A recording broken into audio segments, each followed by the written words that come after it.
Aujourd'hui, nous sommes au centre de formation du Racing 92 afin de réaliser des expérimentations dans le cadre du projet de recherche sur l'étude de la performance au lancer en touche. C'est un projet qui est tripartite entre l'EPF, l'Institut de biomécanique humaine Georges Charpak ainsi que le Racing 92. L'objectif de ce projet est d'étudier la performance au lancer en touche. Pour cela, on étudie des paramètres cinématiques et dynamiques pour analyser le mouvement du rugbyman. On a le Touch Trainer qui est un robot automatique qui simule le lift en touche et qui nous permet de calculer à la fois la précision et le timing du lancer. On a un système d'analyse du mouvement composé de caméras optoélectroniques et tout un tas de marqueurs qu'on vient positionner sur le corps du sujet.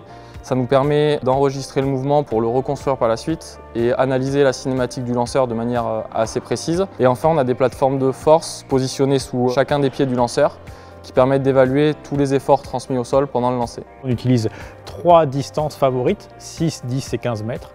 Et ce projet a pour but de quantifier de façon très scientifique la précision des joueurs sur ces 3 distances-là.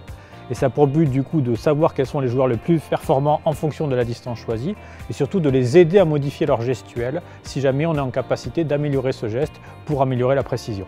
L'intérêt d'un partenariat entre une structure professionnelle sportive comme le Racing 92, Club Pro de rugby, et une école d'ingénieurs comme l'EPF, c'est de travailler sur des études biomécaniques permettant premièrement d'améliorer la performance, deuxièmement de travailler sur l'aspect préventif des blessures et donc sur la santé de nos joueurs. Ce projet s'intègre dans la recherche biomécanique de l'EPF qui a pour objectif d'étudier le sport de haut niveau. L'originalité de ce projet est qu'on vient apporter des outils du laboratoire au centre de formation.